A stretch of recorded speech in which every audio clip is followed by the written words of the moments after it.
If you love toys, you like the accessories that go with your toys, especially if you're an action figure collector, but the problem is they never quite measure up. But Hasbro has made something that actually does for your Star Wars toys. It's a giant ship. Well, sorry. It is. Be more specific, sorry. Hasbro has created a 4-foot-long Jabba's barge that will fit Star Wars figures to scale. So this is a mock-up. It's not a real toy. They should have put a full-sized real child in there for scale, because it would be the size of their body. It's as long as a kid. It's longer than a skateboard. to scale. It weighs 14 pounds. Oh, God.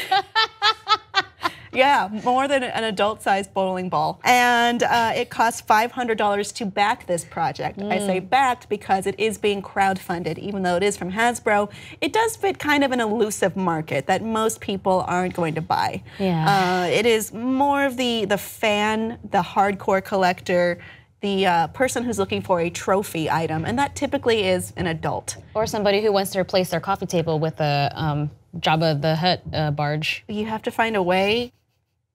It would be like a glass box, I mean, you know, and yeah, it'd be in the box, put it in and you the could box, use the top of the table still. Or coat it in I'm just figuring this lucite, out now.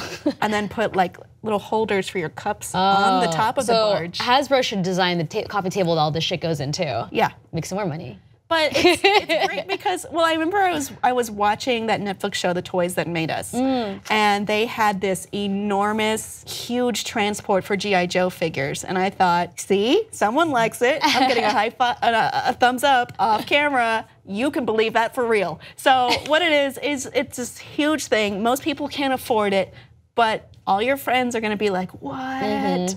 You have the USS flag?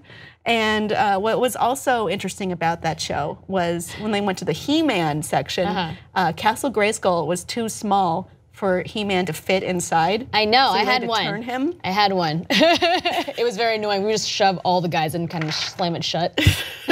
They're all in the castle. They're having a meeting. They're having a meeting. That's how we cleaned up. But this looks like it is completely to scale for a 3.75-inch figure.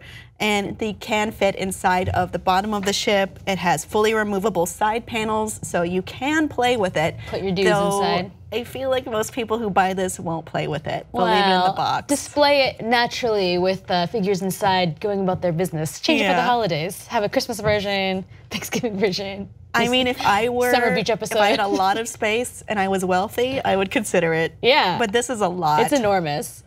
So what the part of this company that Hasbro made is called Haslab. So it's basically like crowdfunding or basically pre-order, which is a lot of what people are doing now.